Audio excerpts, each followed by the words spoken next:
Caríssimos, eu posso roubar alguns minutinhos da sua atenção? Eu chuto aqui que vão ser entre 5 e 10 minutos.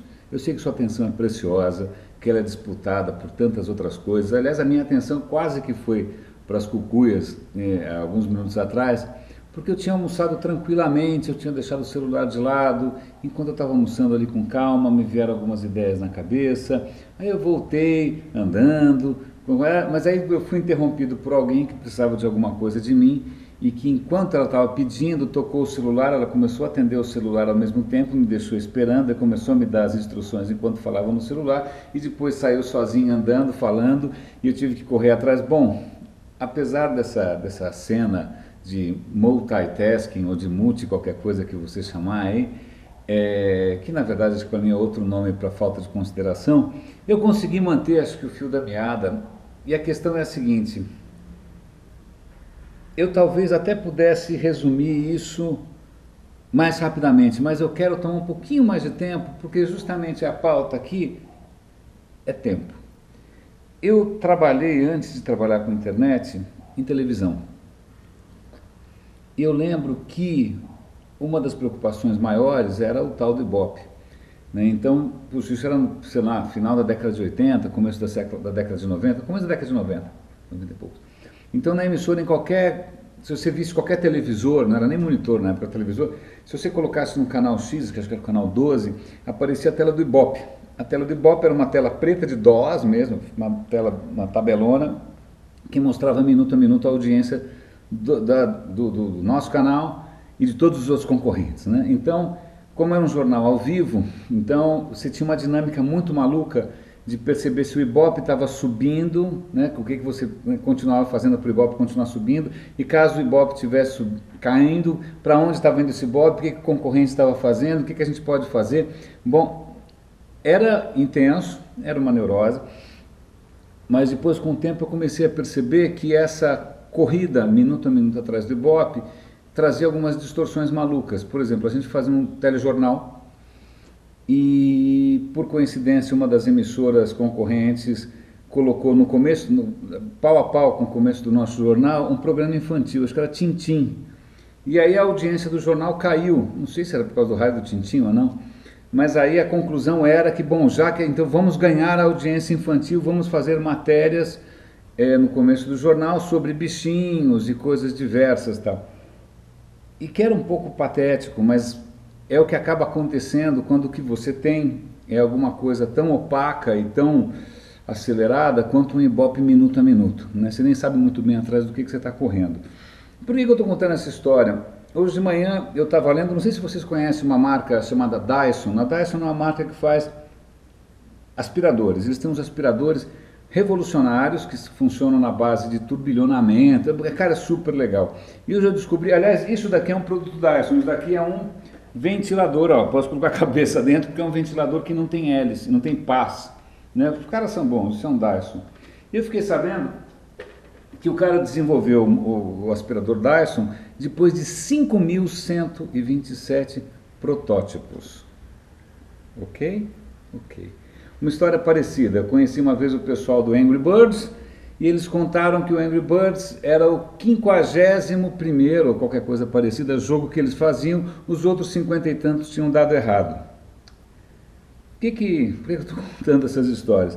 Porque isso mostra uma coisa que no cenário de hoje parece um pouco difícil de imaginar, que é justamente tempo. Tempo. Tempo. Tentar, aprender, aprender com erro, tentar, aprender. Eu já conversei com um ou outro amigo empreendedor, falando, não, a gente faz o seguinte, a gente fica acompanhando os resultados, e se não sei quantos 2 ou 3 meses, o número não sei o que lá, a gente pivota e vai para cá e vai para lá. Os caras vivendo numa escala de tempo muito reduzida, e se as coisas não têm um sucesso a curto prazo, o investidor espana. Né? Aí você fica pensando quantos anos o Facebook demorou para dar certo mesmo, quantos anos o Twitter demorou para dar certo. Né? Outra coisa intrigante, eu me lembro que algum tempo atrás, vou ficar com essa história na cabeça, algum tempo atrás eu participei de um concurso de startups também, e um dos empreendedores, que nem sei se ele ganhou ou não, talvez, ele tinha criado uma plataforma de inteligência artificial que ela ficava monitorando tudo que estava nas mídias sociais bombando e tal, para falar, putz, esse assunto está bombando. Aí com essa informação ele passava para quem? Para os veículos. Olha, veículos, se vocês quiserem fazer uma matéria que também vai bombar, o que está bombando agora é isso. Eu fiquei um pouco assustado, quer dizer, eu não sou jornalista por formação, eu fiz comunicações, mas eu sou radialista. Mas eu falei, cara, eu acho que a função do jornalista não era bem essa, né? Não é ficar correndo atrás daquilo que dá mais ibope, me fez lembrar os meus tempos de TV de novo. E aí, só para complementar com uma outra história, outro dia eu encontrei com um amigo, até mais sênior do que eu mesmo, ele trabalha na área comercial, e ele falou, putz, sabe o que é o saco do comercial hoje em dia? É que você fica monitorando os números o tempo todo santo dia está monitorando os números, e aí você tem que pegar e reportar, e tem um relatório da semana, do mês, do quartil, os seus números do quartil, e você fica numa neura. Foi por bons tempos que a gente ia vendendo e juntando dinheiro, chegava no final do mês, você contava a pilha de dinheiro e via quanto tinha dado. Né? Será que as coisas naquele tempo eram mais lucrativas, menos lucrativas? Não sei. Mas a questão é, a história da gente estar se pautando pelas coisas em tempo real, que preço será que isso tem? Né? É engraçado porque eu publico esses vídeos aqui que são uma completa insanidade, eles não fazem sentido algum, eu não ganho praticamente nada com isso. Eu compartilho quando tenho alguma ideia, quando alguma coisa me vem na cabeça. Eu não tenho um calendário, eu não tenho uma periodicidade fixa, eu não tenho uma agenda pré-programada. Eu posso me permitir essa espontaneidade, essa autenticidade, por mais que, sei lá, eu possa estar errando, inclusive, justamente porque eu não estou correndo atrás de métrica nenhuma. Eu estou tentando ser consistente comigo mesmo, mesmo que errado. Se eu tivesse me pautando, sei lá, pelo número de visualizações, se subiu, se desceu, se o engajamento, se clicou, se não clicou, talvez eu acabasse, dois cenários. Se eu quisesse aumentar esses números por alguma razão qualquer, nem teria, porque não ganho dinheiro com isso, não ganho peanuts, eu provavelmente ia começar a mudar os assuntos em função do sucesso que eles fazem, ou então eu ia ficar numa neurose que talvez não me permitisse essa tranquilidade de num almoço tranquilo, sozinho, eu ter uma ideia e falar, quero voltar, abrir a câmera e compartilhar isso com vocês. Eu sei que grande parte dos profissionais dessa área estão tendo que se pautar por mídia de performance, por corridas, startups que estão reportando não sei o que, senão elas pivotam, e números minuto a minuto, tá? Mas eu vou contar por mim mesmo que sou um cenário um pouco anômalo porque eu não vivo do que eu estou fazendo aqui agora. Eu vou cada vez mais, ou cada vez menos, melhor dizendo, me pautar por qualquer número. Eu lembro que recentemente eu criei 2 aulas online na plataforma The Ventures, eu ficava meio na neura, né, de ver, pô, tá vendendo, não tá vendendo, tá indo, não tá indo, pô, quantas pessoas estão indo e tal, e ficando meio angustiado, falei, putz, não tá, puxa, parou, não tá vendendo tanto, as pessoas não estão se interessando, aí eu começo a ficar triste, eu começo a me questionar, e eu acho que eu vou parar com isso.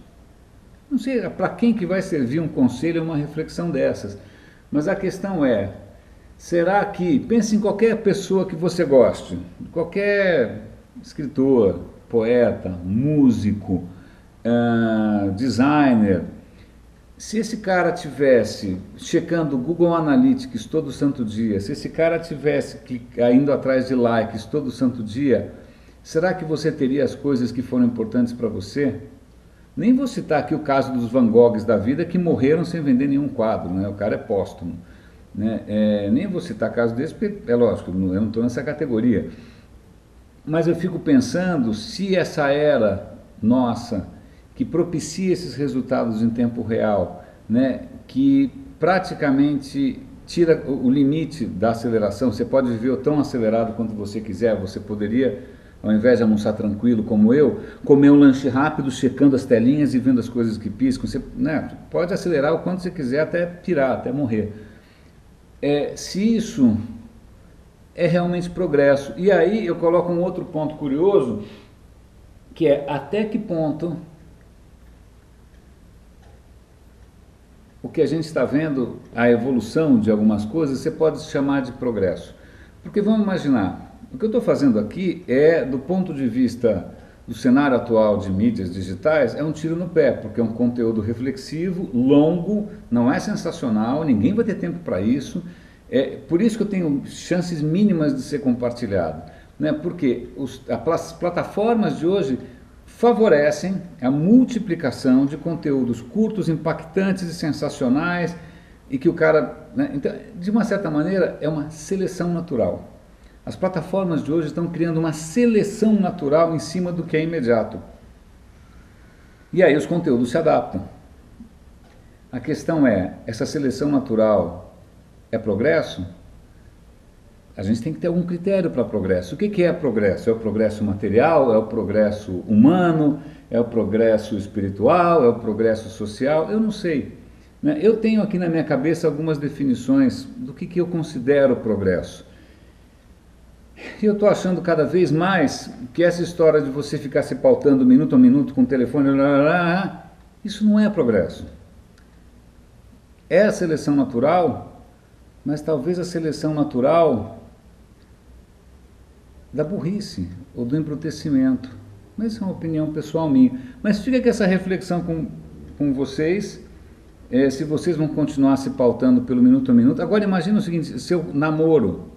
Se você fosse mensurar minuto a minuto se você está feliz ou não, quanto tempo ia durar teu namoro? Ou então se você fosse, puxa, eu preciso encontrar alguém legal para me relacionar, aí você vai na balada, você tem que achar alguém até as 2 da manhã. Que critério que você vai usar? Quem que você vai escolher? A mais gostosa, o mais bonito, o mais rico, a mais alta, mais baixo, né? Então pensa bem até que ponto a aceleração não está fazendo com que a gente não só não saia do lugar, como volte para trás. É isso. Muito obrigado pela sua atenção. René de Paula Júnior falando. Grande abraço. Roda e avisa.